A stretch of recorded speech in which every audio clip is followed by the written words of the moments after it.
میری رائے میں جب تک جوڈیشل کمیشن کے رولز نہیں بن جاتے ہم ججز کا تقرر نہیں کر سکتے۔ 26ویں ترمیم سے پہلے ججز کی تعیناتی میں عدلیہ کا اہم کردار ہوتا تھا، مگر اب یہ توازن بگڑ چکا ہے۔ اب ججز تعیناتی میں ایگزیکٹو کا کردار بڑھ چکا ہے، یعنی کہ وزیر اعظم کا۔ تو جوڈیشل کمیشن کی تشکیل میں غیر معمولی تبدیلی سے اعلیٰ عدلیہ میں ججز کی سیاسی تعیناتیوں، کورٹ اور ایسے ججز کی تعیناتی کا خطرہ ہے جو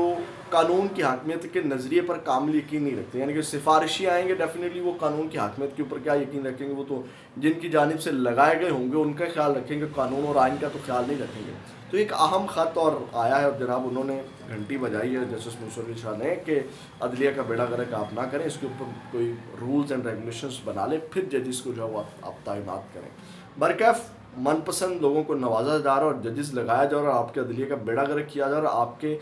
جو بیٹوں کا اور جو آپ کی میری اور آپ کی جو آنے والی نسلیں ہیں ان کا پاکستان کے اندر مستقبل تباہ کیا جا رہا ہے، کیونکہ جب جو آئین اور قانون کی بالادستی نہیں ہوگی تو ڈیفینیٹلی پھر آپ کو پتہ ہے جنگل کا قانون ہوتا ہے، پھر جناب میری کیا مستقبل ہوتا ہے وہاں پہ۔ تو ناظرین کرام ایک تو خبر یہ تھی، اب آتے ہیں خبر لے لیں سویلینس کے ٹرائل کے حوالے سے، جو 85 ملزمان ہیں ان کے حوالے سے جو اچھی خبر ہے، کیونکہ ان کے حوالے سے آپ کو پتا ہے کہ سپریم کورٹ نے یہ فیصلہ دے دیا کہ جناب ان کے جو ملزمان ہیں ملٹری ٹرائلز کے اندر، آپ ان کے جو فیصلے روکے تھے سپریم کورٹ نے، کیونکہ سویلینس کا ملٹری کورٹ میں ٹرائل ہو سکتا ہے کہ نہیں ہو سکتا، اس حوالے سے منع کر دیا تھا اس کیس کا فیصلہ آنے تک۔ تو اب جو ہے وہ جسٹس امین الدین کی سربراہی میں جو بینچ بنا ہے، یعنی بینچ 7 رکنی، انہوں نے فیصلہ دیا کہ اب آپ ان کے کیسز کے فیصلہ سنا سکتے ہیں، لیکن اگر فیصلہ آتا ہے تو ان کو جناب اب ریلیف مل گیا ہے۔ اب ہوگا کیا کہ سویلینس کے ملٹری ٹرائل کیسز میں آئینی بینچ کے آرڈر کا مختصر مطلب یہ ہے کہ 85 میں جو بری ہوں گے وہ گھر جائیں گے اور جن کو سزائیں ہوں گی وہ ملٹری حراست سے نکل کر متعلقہ جیلوں میں منتقل ہو جائیں گے، وہیں سزائیں کاٹیں گے، ساتھ ہی سزائیں چیلنج بھی کر سکیں گے، ضمانتیں بھی ہائی کورٹ سے کرا سکیں گے۔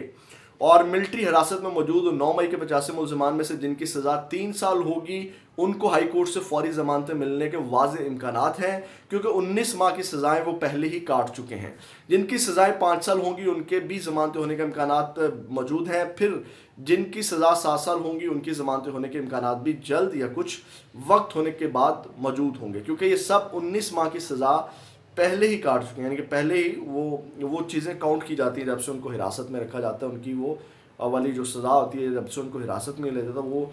جو ڈیز ہوتے ہیں ان کو کاؤنٹ کیا جاتا ہے۔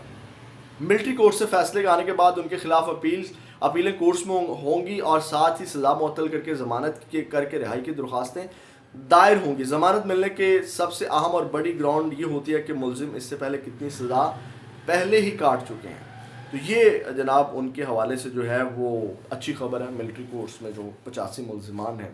تو ان کے حوالے سے یہ تحریری آرڈر کے اندر مختصر جو ایک مطلب نکلتا ہے اس کو میں نے مختصر کر کے آپ کے سامنے رکھ دیا ہے۔ اب آتے ہیں ناظرین کرام جو جناب عمران خان صاحب کے اوپر مقدمہ درج ہوا ہے، پھر جو ہے وہ پی ٹی آئی نے جو حتمی قدم اٹھایا ہے اور جو ولاگرز اور صحافی ہیں ان کے اوپر آتے ہیں۔ اب یہ آپ کو یاد ہوگا کہ ڈی چوک 24 نومبر کا جب احتجاج چل رہا تھا تو اس وقت 3 رینجرز اہلکار شہید ہوئے تھے گاڑی کی ٹکر سے۔ اب وہ مقدمہ عمران خان اور بشرا بی بی کے اوپر درج کر دیا گیا۔ اب اس کو کچھ لوگ جوڑ دیتے ہیں، آپ کو پتہ ہے کہ سوشل میڈیا کے اوپر چیزیں کرنے کی کوشش کی جاتی ہیں، جو کہ یہ دیکھیں کتنا ایک یہ والا جو مقدمہ ان کے اوپر بنا دیا ہے قتل کا بشرا بی بی اور عمران خان صاحب کے اوپر اور دیگر قیادت کے اوپر۔ پہلے خبر سنیں پھر اس کے اوپر بات کرتے ہیں۔ ناظرین پاکستان تحریک انصاف نے 24 نومبر کے احتجاج کے تناظر میں وزیر اعظم یہ جو مقدمہ درج کیا گیا ہے، اب اس میں پاکستان جو پی ٹی آئی کے احتجاج میں رینجرز اہلکاروں کی شہادت، عمران خان بشرا بی بی سمیت اعلیٰ قیادت کے خلاف مقدمہ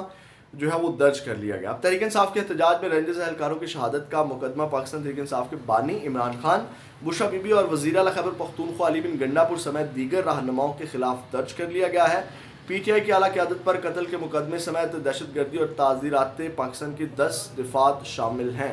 اور مقدمہ سندھ رینجرز کے اہلکار کی مدعیت میں درج کیا گیا، یعنی کہ مقدمہ سندھ رینجرز اہلکار کی مدعیت میں درج کیا گیا ہے۔ اور ڈیفینیٹلی اس کی پشت پناہی پہ کون لوگ ہیں وہ آپ کو پتہ ہے کہ حکومت ہے، اور اس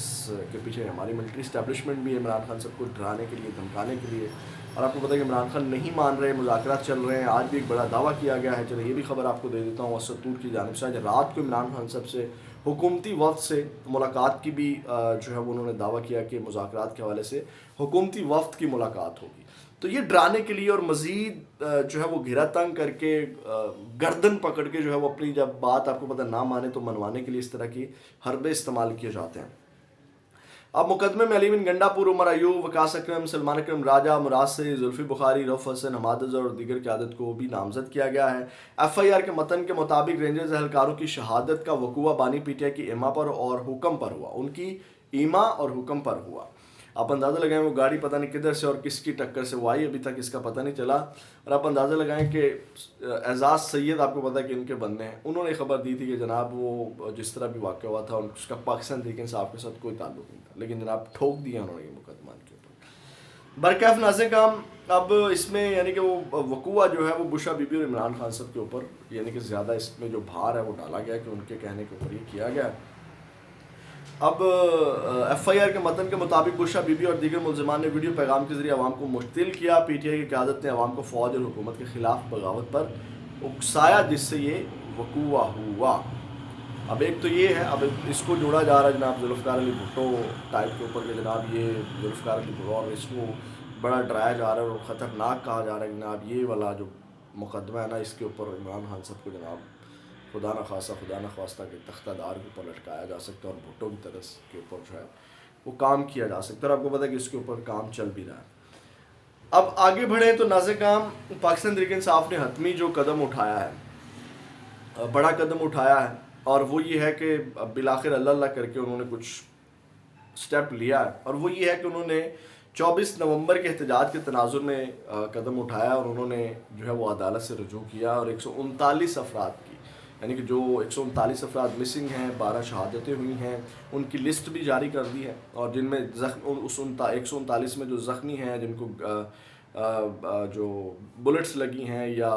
جس طرح زخمی ہوں، پوری ڈیٹیل انہوں نے شیئر کی ہے، میرے پاس بھی ہیں لیکن ویڈیو لمبی ہو جائے گی. لیکن 139 مسنگ پرسنس کے حوالے سے وہ جاری کیے گئے اور 12 شہادتیں آپ کو پتہ آلریڈی وہ کر چکے تھے. اب اس حوالے سے پاکستان تحریک انصاف نے 24 نومبر کے احتجاج کے تناظر میں وزیر اعظم، وزیر داخلہ خواجہ آصف عطا تارڑ کے خلاف کارروائی کے لیے عدالت سے رجوع کر لیا ہے. تفصیلات کے مطابق چیئرمین پاکستان تحریک انصاف بیرسٹر گوہر نے 24 نومبر احتجاج کے تناظر میں اسلام آباد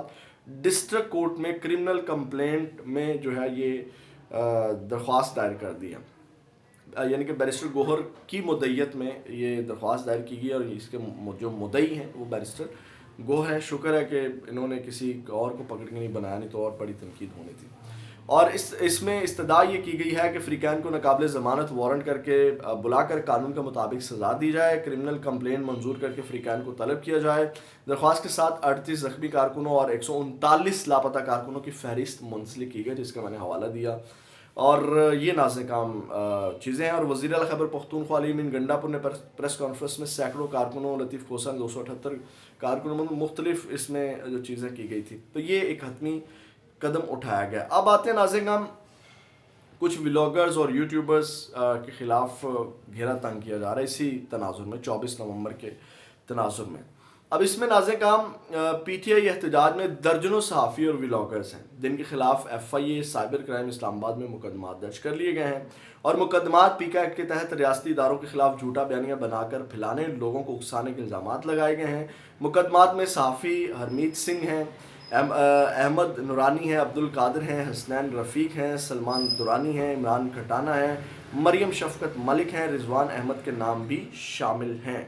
تو اس میں مزید لوگ بھی جو ہیں وہ شامل ہیں، لیکن میرے پاس انہی لوگوں کی تفصیلات اور حکومت جو ہے وہ ڈیفینیٹلی جو پاکستان تحریک انصاف کی لائن لینے والے ہیں یا ان کو سپورٹ کرنے والے ہیں، یا اگر میں ایک اچھا فکرہ یوز کروں جو کہ مجھے یہ والا فکرہ یوز کرنا چاہیے کہ جو اس وقت حق اور سچ کے ساتھ کھڑے ہیں، جو ان کو آئینہ دکھاتے ہیں، جو ان کو دکھاتے ہیں کہ بھائی آپ غلط کر رہے ہیں کیونکہ باقی مین اسٹریم میڈیا اور چیزیں مینج ہو گئی تھی اور یہ لوگ مینج نہیں ہوئے تھے، یہ حق اور سچ دکھاتے رہے. تو حکومت کو یہ بھی غصہ ہے کہ جناب یہ لوگ ہم سے کنٹرول نہیں ہو رہے، تو ان کے خلاف بھی جو ہے وہ گھیرا تنگ کریں، جو کہ انتہائی قابل مذمت ہے. اس کی جتنی مذمت کی جائے، اس طرح صحافیوں کے خلاف وہ حق اور سچ رپورٹ کرتے رہے اور جو ان کی ذمہ داری ہے وہ چیزوں کو صرف رپورٹ کرتے رہیں. اس کا مطلب یہ نہیں کہ آپ ان کے خلاف مقدمات درج کر دیں. تو یہ بھی حکومت کی جانب سے جو ہے وہ انتہائی قابل مذمت حرکت کی جا رہی ہے، جو کہ حکومت کو ہوش کے ناخن لینے چاہیے. اس طرح انتقامی کارروائیوں کا نشانہ صحافیوں کو نہیں بنانا چاہیے. اپنا بہت زیادہ خیال رکھیے گا. اپنے اس چینل کا بھی. پاکستان زندہ باد.